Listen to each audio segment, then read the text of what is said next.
This episode is brought to you by Columbia Sportswear. It's snowing again, and that wind chill is killer. But you're not worried about that because you shop the Omni Heat Infinity Collection.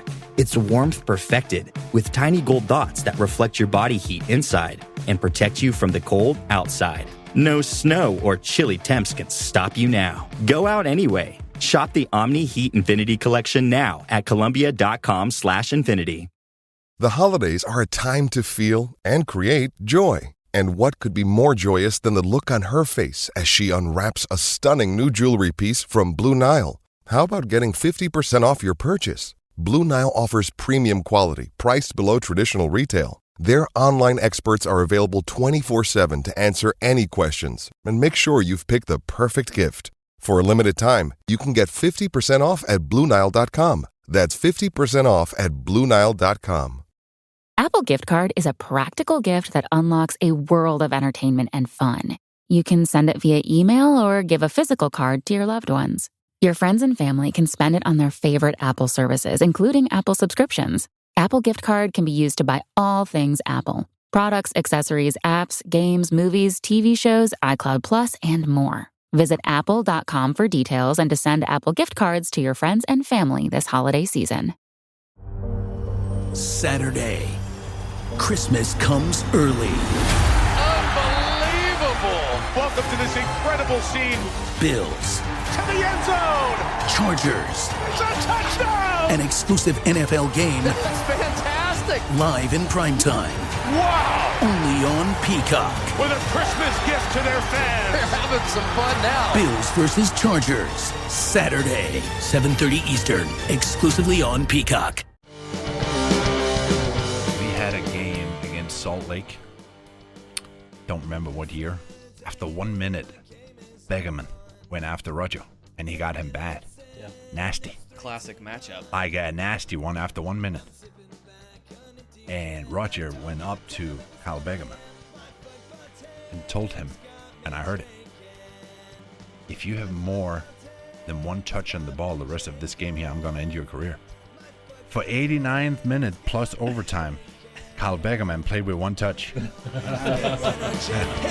to shake this, but I'm in my football team's got me drinking. Man, that intro music really hits differently after a loss like last night. Anyway, hey, welcome. This is Shades of Blue. I am Cody here with Thad and Robert. We are SB Nation's The Blue Testament. We're the cool table of the Blue Testament. And I wanted to take a second tonight to do something, honestly, that we never do. That's pretty standard protocol for podcasts, but we never do it. And that would be to ask that you guys please go subscribe and rate and review wherever, anywhere and everywhere that you get your podcasts. We would very much appreciate that. And how about Twitter? We never do Twitter either. Thad Bell, tell the people where to find you on Twitter, my man. The back post, I think. Wow. I give you your moment, and he doesn't even know. I really don't, man. Moving on, Robert. How do people find you on Twitter? At SPKC Life. Robert Russer, the man himself, at SPKC Life. You got it. I always say that in my head wrong. Thad, do you have it? Are you ready yet? I stalled for you there. Are you ready? What is your Twitter handle? It is at the back post. I was right. At the back post. The brand that he's created. It's a staple in KC soccer community. I am Cody Bradley. I'm at that Cody though on Twitter. And let's go ahead and bring in David Greenwald of comment section fame on the Blue Testament. What's up, David? Hey guys, how are you? Welcome back. Can we get a snide? It's about frickin' time in. Oh, sorry. No, I just, I need to be nice about it, because Chad's not here and Ben's not here. And so I don't want to rub it in too much. And I'm thinking as Thad's talking about his Twitter handle, and I'm realizing that Luis Martinez's crosses are never at the back post. And given that Thad doesn't seem to know what his Twitter handle is, it seems like he is not at the back post either. Yes. That is what the back post is, though. I just could not. I don't go around saying, "Hey, listen to here's my Twitter handle, man." Oh, Thad, that's what I keep you around for. I love you, man. Okay, so should we start talking about why our football team has us drinking? Because that game last night, just such a huge wasted opportunity, right? Oh, come on, guys. It's all going to be fine. We're going to beat Seattle this weekend, and the defense is going to figure things out. And, oh, sorry. I was optimistic there for a minute. Sorry. Oh, man. I was not ready for that to come out of you. I thought you were going to be nice and stern today, Robert. What was I thinking? Sorry. Thad, can you say something to make me feel better? Yeah, we're going to make the playoffs. Okay. Minimal standard achieved. Okay. David, how are you feeling today after that loss? Not great, disappointed. But like Thad said, we're gonna make the playoffs and probably have a home playoff game. Yeah, so just to paint the picture here, we could have been waking up Monday morning, a mere 2 points behind the Seattle Sounders, and a head-to-head match coming up with them this weekend. And it all just would have been such a pretty sight. But here we sit, 5 points behind them. And we'll talk more about Seattle and that match and how they also play another top of the Western Conference team, the Colorado Rapids, on Wednesday. So yeah, Wednesday's chock full of matches. That'll be a good night in MLS for sure. But yeah, Cody. Cody, don't forget, we could have been 4 ahead of the Rapids as well. Instead, we're 1. True. Right, exactly. So yeah, we'll talk about what we're looking for out of that match and more about the Seattle match. But I wanted to talk about so Seattle lost over the weekend, giving Sporting KC a huge opportunity to make up 3 points here at the end of the season. And so yeah, here we sit 5 points behind them. And what happened? Tell me what went wrong in this Vancouver match. All they had to do was beat 9th place Vancouver, a team that they had already beaten 3-0 this season. It's not really a 9th place Vancouver, though. It's a Vancouver that finally gets to play at home. They haven't been able to do that till just the last few games. Change coaches. That coach is much more serious about certain things than Mark Dos Santos, who was a great coach, but he's much more serious about doing certain things. It's a completely different Vancouver team than it was a month and a half ago. Agreed. Still, they had the chance to beat them. All they had to do was not surrender easy goals. Yeah, it did. It seemed like it was just those 2 moments. It just seemed way too easy. The headed goal, or that first goal that opened it up, that was, it's one of those, on a corner kick, the set piece, the great equalizer. And I want to just kind of call it a fluky thing, but it wasn't. I mean, that was the exact plan. Send the ball to the back post, a guy heads it back across goal, and both players on that side were unmarked. The guy heading the ball and the guy finishing it. Both were unmarked. It was just that one lapse. Is there, I guess what I'm asking here, was there a larger problem in this game that we were missing, or was it just these two moments and lapses in judgment that they lost this? David, help me out here. Well, I think, first of all, on that first goal, I think we should give Ilie his due that he was on the right spot, but for kind of a fluky deflection backwards, like he might have saved that off the line, which is, you don't necessarily want your center back saving it off the line, but, he was there. an inch and a half away from saving the ball. But, I think it all comes back down to the offense, which is that without Pulido in there, we had no outlet. Did Khiry even play? Was he on the field last night? It didn't seem like it. And without that, our possession was meaningless. And Vancouver pressed us hard and, ended up punishing us. Yeah, Khiry just brings up so many conflicting feelings inside of me. I understand 100% that point you make of, like, was he even out there? But then at times he does these just small things that I'm like, oh man, Khiry is just so good at that. Like, he will always be able to do that. It's good. It helps the team. But then it's just on the other side. It's like, we talked about this the other night. Like, does the guy even want to score? Like, he first thinks of trying to create. And so I'm just so confused with him. I love the things that he is able to do, but the team is just clearly lacking a finishing quality when he's out there. When he's out there, you have to rely on your wingers and midfielders to score. I know everybody looks at a 9 as they have to score. He's not a real 9 in that regard. He creates, he does other stuff. But even in all that regard, and being a traditional Khiry defender to a degree, I don't think he was good last night. I don't think he's been good as a lot of games this year, as much as he has been some games in the past. He just wasn't there, and just mishandling some balls and stuff like that. So he could have been better last night. That's for damn sure. Yeah, and I love how we take a question about the defense and we turn around to the offense. Guys, the problem with this team is not the attack, it's the defense. What the hell? Are they ever going to change? Well, so give me, what is your systemic issue with the defense? Figure it out for them. Tell Vermees what they need to do here. Well, it wasn't particularly in this play, but I brought it up last podcast. In transitional moments or semi-transitional moments, the midfield is so out of sync that maybe they can pressure the ball at the instant they lose it, the guy nears the ball, but one pass beats too many people, and then we're scrambling, and that wasn't necessarily the case in that first goal, but that is generally what I see. Dave, what do you think, Thad? What do you think? Well, he asked both of them, so they don't know which one to talk to. Well, I said Dave first. That's a fine. I'm finding. Or wait a minute, is it Danny? Who is what? Danny's my wife. Aficionado. Yeah, I mean, I think you're right that when we're good at counter pressing and trying to win the ball back, but if we don't get it right away, we're really susceptible to that like line breaking pass. But I think that first goal was emblematic of some other problems we've had, which is that we're not good at tracking runners in the box late. And so we lose that first, ball in the air, that aerial, and then there's just a wide open. I think it was Brian White scored the goal, wide open, nobody within feet of him. And that's not the first time that's happened this year. Actually, I think Brian White was the guy who headed the ball back to the center. Okay. It was the Scotsman, Ryan Gold. Yeah. Or however to say his name, but yeah. Bootleg Johnny Russell. Yeah.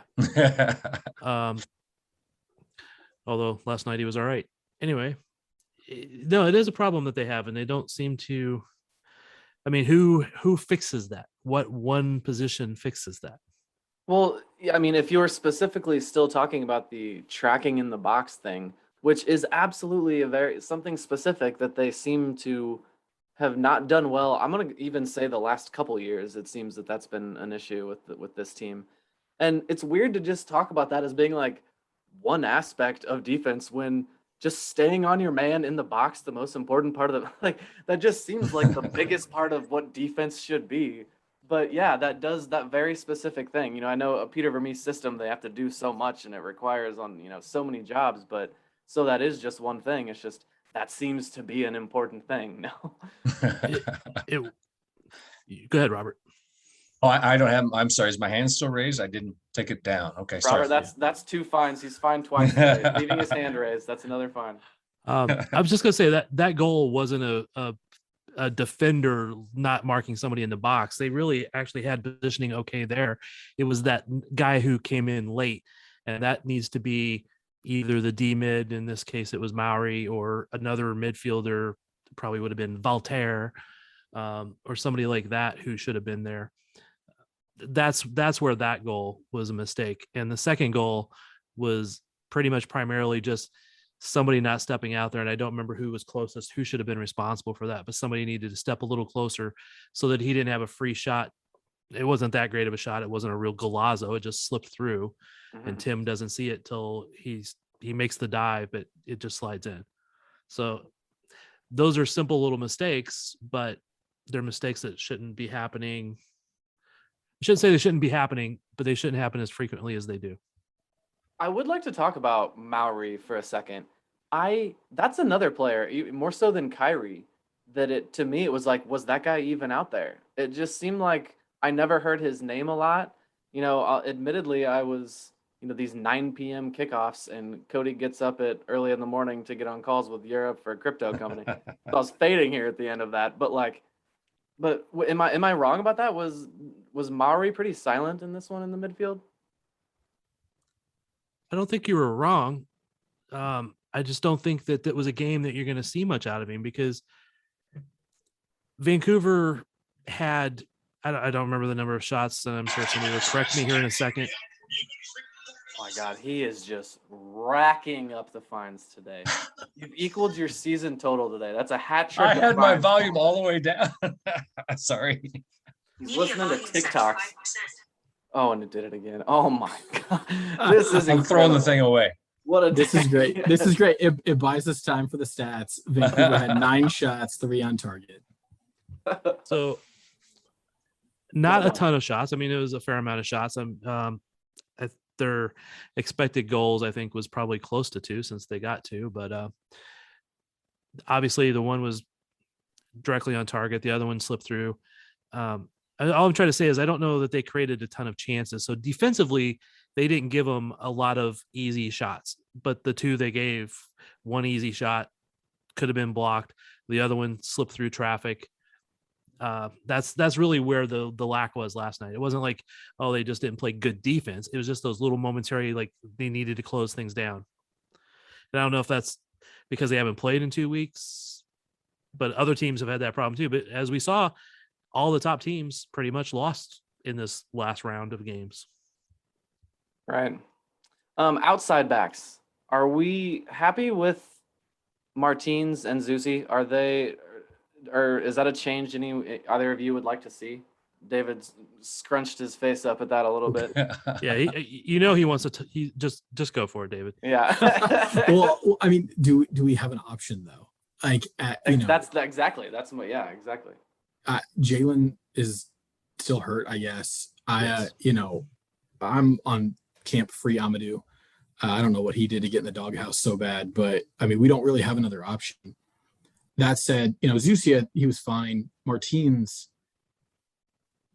has no ideas when he's got the ball. And I think that is a real detriment to our offense. He's a fine defender, but I don't remember who it was who was commenting on the board yesterday, but about missing Madronda.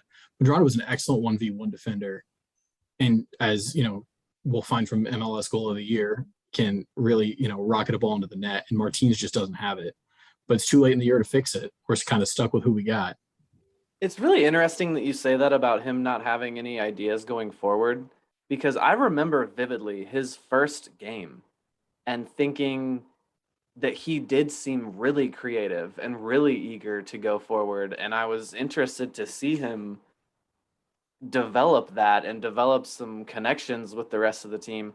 So I wonder if there has been, as he learned more of the role of what's required of him, if he's become more hesitant to go forward, so he's not exposed at the back and things like that. Well, I think one thing he does do well and has done well for a while is combining with Shallowy, combining with Kinda. He does a good job of that, but that's really about it. Yeah. And I will second that with Robert, though, is he does do that combination well with whoever's playing the left side, be it Shallowy or others. But I don't think that he's necessarily out of ideas. He crosses. We just don't have people that are.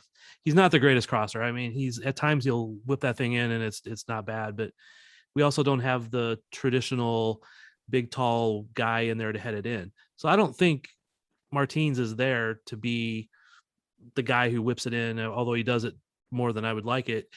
And maybe it's just a fail safe that when he doesn't have another option. But I think what he does bring is all of that he works with the guy on the left-hand side that you're not going to see out of Dia. But one, because I know David likes Amadou and I do too. I just don't, the last games I've seen him play in the USL, I don't think he's been what he was, what we expected of him.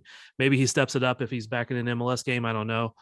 But what I loved about Dia was he would actually he was kind of like a Gerso in the fact he would go to the end line and then cross it back into the center of the box. So he was doing that, like bringing it back in low and hard and low for somebody to finish, versus Martins doing that kind of cross, trying to find a head. Well, speaking of the crosses, we also, it should just be noted that there's just something that doesn't allow this team to score on crosses or set pieces or anything like that. Ever since the departure of Kai Kamara and Aurelian Cullen. I swear this team has never been able to score off crosses or any set pieces. So it's almost like I think it's just the fact that Martins came to Sporting Kansas City is the reason that no one lands on the end of his crosses. But yes, it is frustrating that we've landed another one of those in a row. Thad, I'm having a brain fart here. Who's the guy who was really short, played in the back, now plays with the comments? He had a good lead. Kevin Ellis. Kevin Ellis. Yeah. We scored headers when he was around, but yeah. Yeah, he oddly did have a knack for headers, didn't he? Yeah, you don't have to be tall to be a good header. Yeah. I was actually seeing something earlier today about how internationally at the top leagues, like corner kicks only generate 3%, they only score 3% of the time off of a corner kick. I don't know what our rate is, but I know like last year, they said how Sporting was really good with, coming off of corner kicks. And I'm like, really? I didn't think we were. But what it was the second ball. It wasn't the first ball, but that was still in that corner kick play. So I would like to see what the stats are right now. I'm trying to figure out where I can find that, or ask somebody who actually has the access to all the Opta stuff. Right. It may be a fantasy world to think about better wide backs on this team, but I'd also like to live in that fantasy land where what would a season with Izamat Marin the whole season and Pulido the whole season actually be like? Oh man, that is a fantasy right there. Yeah, it is. So unless anyone has any other thoughts here on the defense, I would like to talk about, we mentioned without Pulido on there and with Khiry in there, it relies on the wingers. So I want to talk about the wingers who apparently Nate and Jake gave credit as being the two best wingers in MLS over the broadcast. And I mean, at the moment, it's hard to, it's a good time to say that. You could probably say it at the moment with having Johnny scored 6 games in a row and Shallowy kind of putting together an MVP type season here. So yeah, let's talk about our two best wingers in the league. Is that enough? I know we're waiting for Pulido and he's not playing in the hopes that he will be ready for the playoffs. But if he's not, are these two wingers and Khiry going to be enough to do anything once we get into these playoffs that Thad has assured us we will make? All right, who's going first? I was directing that at Thad because he. Okay, I'll go. Yeah, no problem. You needed to like say it, not just look at me. It's hard to tell. You're looking at me I literally said the man's name. Yeah. All right, so going back 3 years, Shelton, Russell, Shallowy, pretty much career year for Shallowy up until this year. We led the league, or was at the top of the league in goal scoring. Mm-hmm. That shows the capability that they have to do that without somebody like Pulido in there. So it does, but that negates the whole conversation we had at the start of this about Khiry. But it doesn't, because I'm the one that said he does do those things. You don't look at Khiry as a guy that has to score goals. I know that. I mean, some people will say, "Oh, your 9 has to score goals." No, he doesn't. If he makes everybody around him better, right? And so there was one play. Sorry to interrupt there. There was one play I'm thinking of specifically last night that I just wanted one more inch from Khiry Shelton. Inch isn't the right word there. Just one more bit of quality from Khiry. He got the ball. It was kind of a breakaway. He needed to hold the ball up for just a couple seconds while Shallowy ran off of his hip. And he did, because that is what Khiry does. If the ball's at his feet, he'll muscle somebody off and keep it at his feet. And he's great at that. There was just this, he bodied the guy off, made the space for himself, and just needed to make a perfect pass because he had waited a split second too long. And that ball just barely clicked on the heels of Shallowy as he was entering the box. And it just missed him, and it was so close to being this perfect play. But yeah, there was just lacking that 1 ounce of quality. But beyond that one play, I honestly do not remember a whole lot of other big chances where it felt like, this trio that is supposed to, or that we're hoping is going to score a lot of goals or at least create chances. I don't remember a lot other than that one. Khiry did not contribute a lot to the offense last night, other than a couple times. Right. And what he did contribute a lot to was doing a lot of the pressure. He was running his butt off, and he forced the keeper to put the ball to bad spots several times. Yeah. Yep. He forced backs to put the ball to bad spots several times, which then created opportunities for the midfield or the outside backs to pick the ball up and move it forward again. That's what he did. And Pulido does that stuff, but not at the work rate that Khiry does. That the Cauldron Facebook page is yelling at you right now that we're tired of hearing about Khiry does this off the ball. Kyrie's so good at that. Blah, blah, blah. We need to score goals. Bottom line, this team wins trophies, Dad. They're tired of hearing that about Khiry. And as far as goal scoring, let's see. Shalow's scoring a lot of goals. Russell's scoring goals. Sporting is near the top of the league in scoring goals right now. First in the West, second overall. Yeah. I think this team has a hard ceiling with Khiry, which is probably the Western Conference Final. A good way to put it. And I think that's because, as we saw when we played Seattle last time, that with their 3 at the back system is so compact and so well drilled that Khiry is not technical enough to really break down a back line like that. And that puts more pressure on Johnny and Daniel. And the more we funnel things out wide, the more crosses to nowhere we have from Martins and Zusi. So I definitely think he can win us a playoff game, or help us win a playoff game rather, against maybe Salt Lake or Portland. But I don't know that we can beat Seattle without Pulido. Yeah, and I totally agree with that, Dave. Yeah, they're not an MLS Cup winning team the way they are right now, for sure. But let's also talk about a point that was brought up in the discussion boards.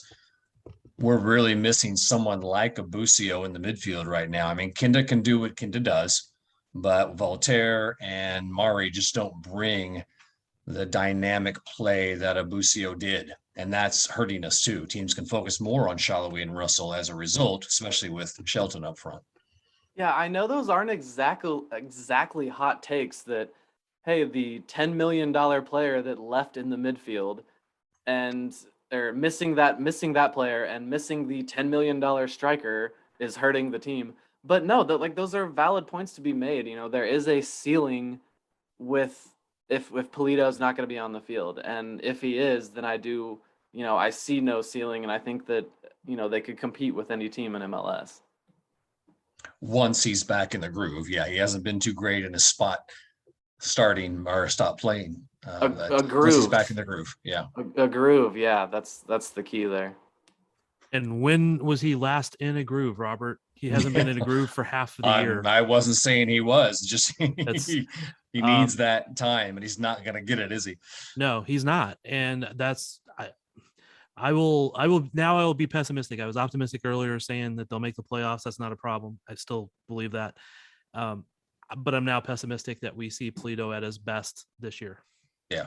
I don't think we will. And I don't, he's had that nagging knee injury, and he's going to have, even when he gets back, if he's not back like now, he's not going to be fit for the playoffs. He might be a 30-minute man, and that might be good enough, but he seems to be a guy that needs to be in a groove in a game, not just repetitive games, but he needs to be in a groove in a game, and then he can be deadly. But yeah, Thad, with each passing game, I grow more pessimistic about that, because yes, he does need to be in a groove.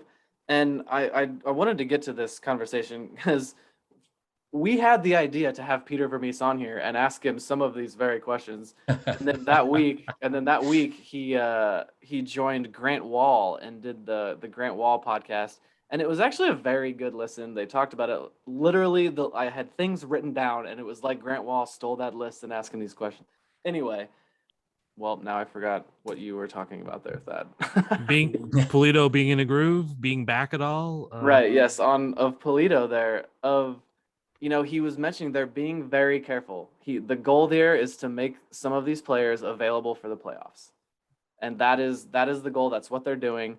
So, if we're talking about here, the groove, I think our only hope is that he's remaining fit. You know, he's doing things in training and things like that. That can be kind of our only hope. It's just they're not giving him that the game time just in the hopes that he's ready for the playoffs. I don't think he's doing anything right now because he's just had the surgery. I mean, maybe Sure. he's just starting back to doing the bike or doing some light running or something like that, but he needs touches. And I don't know where he's at with that. I don't want to say, I don't want to say he's not, because I don't know that for a fact, but go back a couple games and post game, and Pulido had subbed into that, and I just didn't think he did anything. I mean, I thought he was worse than Khiry, and so I like Khiry, but I thought he was not.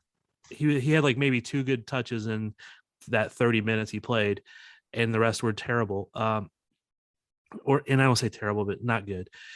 And I asked Peter after the press in the post game presser, I said, where do you see Pulido? I don't remember exactly how I asked it, but where do you see him rounding into form at this point? Because at that point he was getting healthy and he was just getting minutes, getting game fit. And Peter's answers was, well, you got 15 minutes last time, you got 30 minutes this time. You can see he's like, no, that's not what I mean by form, but you can't really argue with Peter in a presser. So, so is our hope this, the first playoff game, Pulido gets 30 minutes. The second game, he, assuming we win, starts, and then he's ready for the conference final if we get there to play a full 90. Is that a dream? Well, no, I would say the hope is that he is sitting out these couple matches and getting all the way fit, and then can play some minutes in the last couple of the regular season. Yeah, but how realistic is that? We'll see. Well, a couple of games ago he was playing. They didn't say he's. And then he had surgery. Yeah. It was supposed to be just like 3 weeks out. Yeah. It was supposed to be minor stuff. Cleaning it up. I don't know. Yeah.